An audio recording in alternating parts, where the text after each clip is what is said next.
दुनिया के मुल्कों में वीकली पैसा मिलता है, मंथली पैसा मिलता है हर परिवार को जिंदा रहने के लिए, उनके जीवन पालन करने के लिए। मैं चाहूँगा उस दिशा में आप आगे बढ़ें।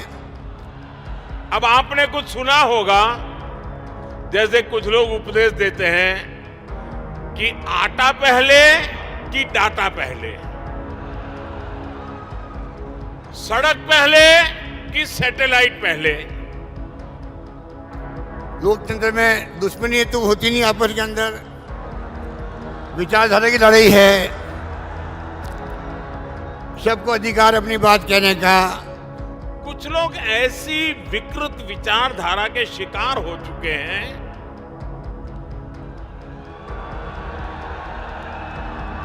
इतनी नकारात्मकता से भरे हुए हैं, देश में कुछ भी अच्छा होता हुआ वो देखना ही नहीं चाहते।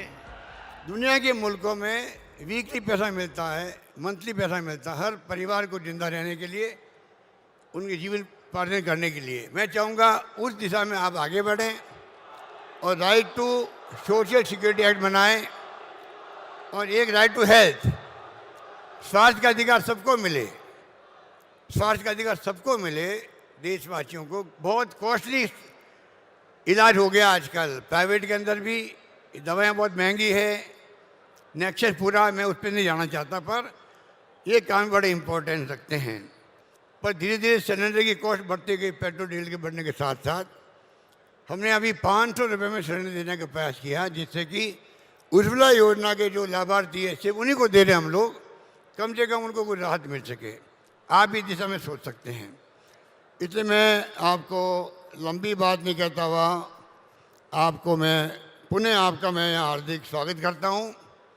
और आप राजस्थान ये लोकतंत्र की खासियत है, आज यहाँ एक मंच पे सब बैठे हुए हैं, कांग्रेस बीजेपी कोई हो, ऐसे मौके बहुत कम आते हैं। लोकतंत्र में दुश्मनी तो होती नहीं आपस के अंदर, विचारधारा की लड़ाई है, सबको अधिकार अपनी बात कहने का। और मैं समझता हूँ वो परंपरा देश में इस रूप में हो जब देश में प्रेम, भाईचारा, प्यार, मोहब्बत आपस में सभी जाति सभी धर्म के बीच में हो। आपने एक बार स्टेटमेंट दिया था, मैं उसको बार बार आपको मैंने कहा, वैसे मैं लोगों को समझाता भी हूँ, कहता भी हूँ। एक बार मॉब लिंचिंग हो गई थी, मोदी जी का स्टेटमेंट आया कि ये लोग एंटी सोशल एलिमेंट है। वही भावना हम सबकी होनी चाहिए। आज हम लोग सब मिलके देश एक रहे, अखंड रहे। हमारे देश में कुछ लोग ऐसी विकृत विचारधारा के शिकार हो चुके हैं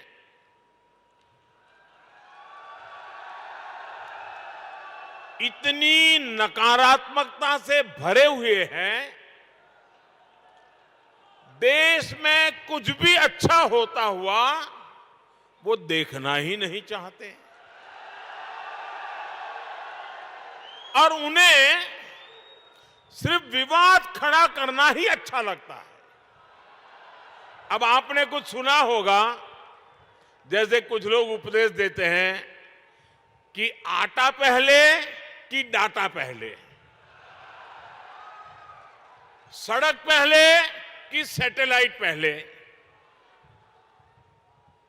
लेकिन इतिहास गवाह है कि स्थायी विकास के लिए, तेज विकास के लिए मूल व्यवस्थाओं के साथ ही आधुनिक इंफ्रा बनाना भी जरूरी होता है।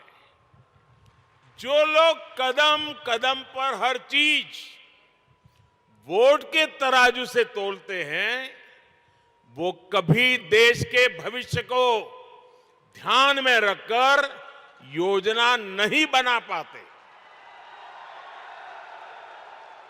हम कई बार देखते हैं गांव में पानी की टंकी बनी, लेकिन वो 4-5 साल में ही छोटी पड़ जाती है।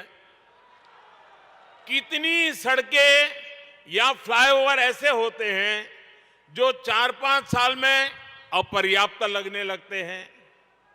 हमारे देश में इसी सोच की वजह से इंफ्रास्ट्रक्चर के निर्माण को प्राथमिकता नहीं दी गई। इसका बहुत नुकसान देश ने उठाया है।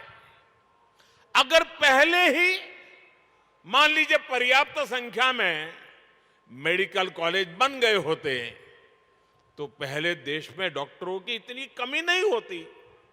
अगर पहले ही रेलवे लाइनों का बिजलीकरण हो गया होता तो आज हजारों करोड़ रुपए खर्च करके ये काम करने की जरूरत नहीं रहती।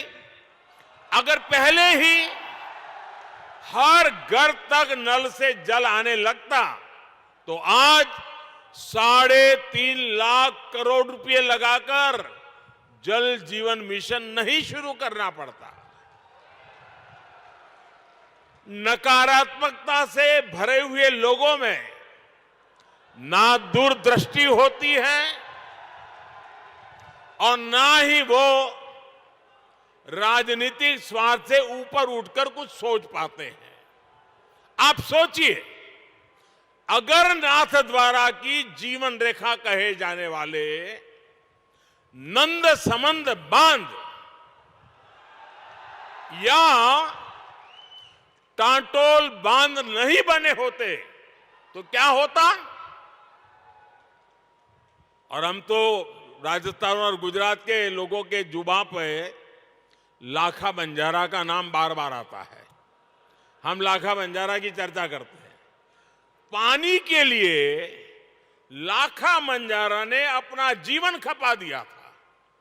हालत यह है कि अगर पानी के लिए इतना काम करने वाले और जिनकी चारों पर बावड़ी किसने बनाई तो बोले लाखा बंजारा, वहां तालाब किसने बनाया तो बोले लाखा बंजारा।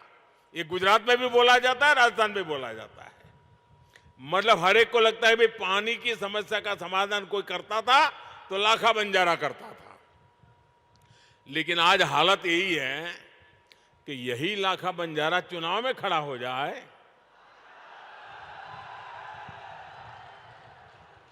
तो ये नकारात्मक सोच वाले उसको भी हराने के लिए मैदान में आएंगे।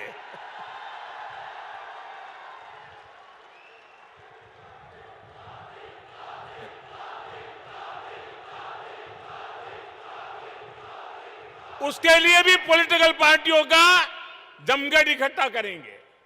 साथियों, दूरदृष्टि के साथ इंफ्रास्ट्रक्चर नहीं बनाने का नुकसान राजस्थान ने भी बहुत उठाया है। इस मरुभूमि में कनेक्टिविटी के अभाव में आना जाना कितना मुश्किल होता था ये आप भली भांति जानते हैं। और ये मुश्किल सिर्फ आने जाने तक सीमित नहीं थी, बल्कि इससे खेती, किसानी, व्यापार, कारोबार सब कुछ मुश्किल था।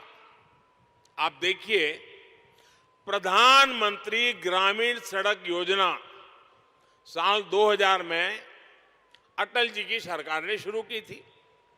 इसके बाद 2014 तक लगभग 3,80,000 किलोमीटर ग्रामीण सड़कें बनाई गई।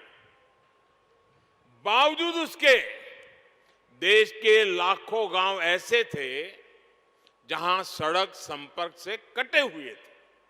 2014 में हमने संकल्प लिया कि हर गांव तक पक्की सड़कें पहुंचाकर रहेंगे। पिछले 9 वर्ष में ही हमने लगभग 3.5 लाख किलोमीटर 9 वर्ष में 3.5 लाख किलोमीटर नई सड़कें गांवों में बनाई। इनमें से 70,000 किलोमीटर से अधिक सड़कें यहां अपने इस राजस्थान के गांवों में बनी है।